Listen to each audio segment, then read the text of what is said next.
ఇవాళ చాలా అందరికి ఇష్టమైన కూల్ అయిన ఐస్ క్రీమ్ బేస్ అండి. అసలు దీంతో ఎన్నో చేసుకోవచ్చు మనం. ఈ ఐస్ క్రీమ్ బేస్ తో మనం నట్స్ ఎన్ని యాడ్ చేసుకోవచ్చు. ఈ ఐస్ క్రీమ్ తో మనం కేక్ మీద స్ప్రెడ్ చేసుకోవచ్చు. అంటే కూల్ కేక్స్ అన్నమాట. బ్రౌనీస్ మీద టాపింగ్స్ అండి, గులాబ్ జామ్ మీద gulab jam with ice cream చాలా బాగుంటుందండి. సో ఇవన్నీ ఎంజాయ్ చెయ్యాలంటే ఫస్ట్ మనకి ఈ బేస్ కావాలండి.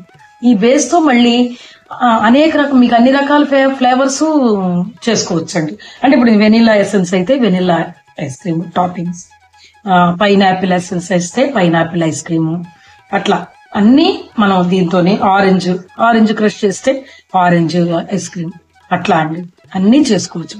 కానీ ఇది హెల్దీగా ఉంటుందండి. మన ఇంట్లో మనం చేసుకుంటాం వితౌట్ కెమికల్స్.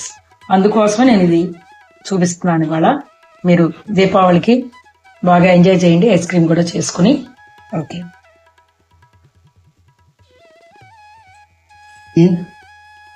1 లీటర్ పాలు కాసి చల్లార్చుకోవాలండి. అయితే దాంట్లోనే 1 కప్పు పక్కన పెట్టుకుని పాలు, ఆ పాలు కావాల్సినవి చెప్తున్నానండి.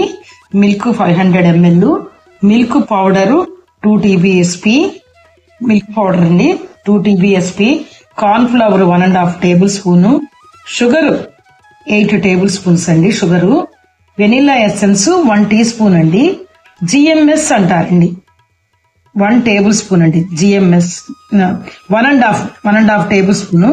ఇది CMS అంటారండి 1/8 టీ స్పూన్ అండి.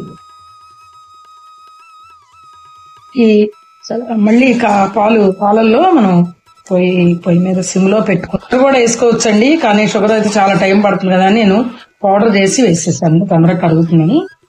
ఇది ఇలా సిమ్ లో పెట్టుకుని ఇలా కరుగుతా ఉంటుందండి. ఈ లోపు మనము పాలల్లో 1 కప్పు తీసుకున్నాం. ఈ పాలల్లో మనం మిల్క్ పౌడరు,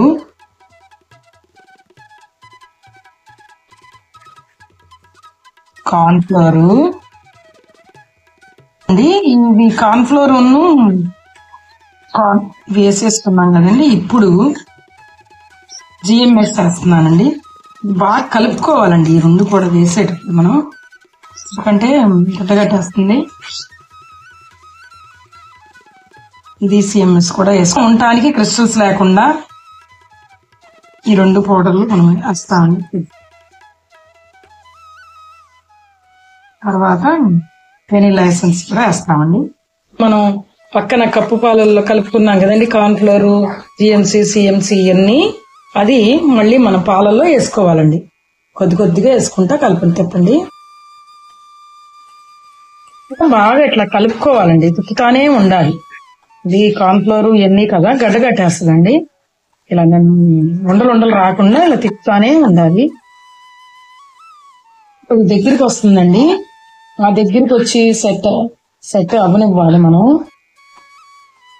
కానీ తిప్పుతానే ఉండాలి. దగ్గర పడుతుంది. అదే మనం కస్టర్డ్ చేసుకుంటాం కదండి, సేమ్ అలా అది నెమ్మదిగా చిక్కబడుతుంది అనమాట. అలా చిక్కబడి కొద్దిగా సెట్ అయ్యేదాకా మనం తిప్పుకోవాలండి.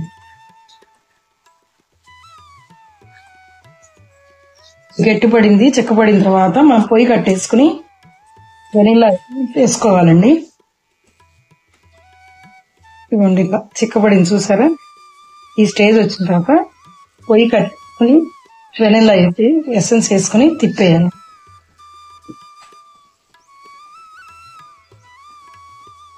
ఇది మనం ఒక బౌల్లో వేసుకుని ఆరబెట్టుకుని ఫ్రిడ్జ్ లో పెట్టుకోవాలండి. ఒక full night 8 hours, more than 8 hours fridge లో పెట్టుకుని ఒక నైట్ ఇది కదా ఆరినాక మనం ఒక బౌల్లో పోసుకుని ఫ్రిడ్జ్ లో పెట్టుకోవాలండి. ఇది ఒక నైట్, more than 8 hours ఒక నైట్ పెడితే సెట్ అయిపోతుంది.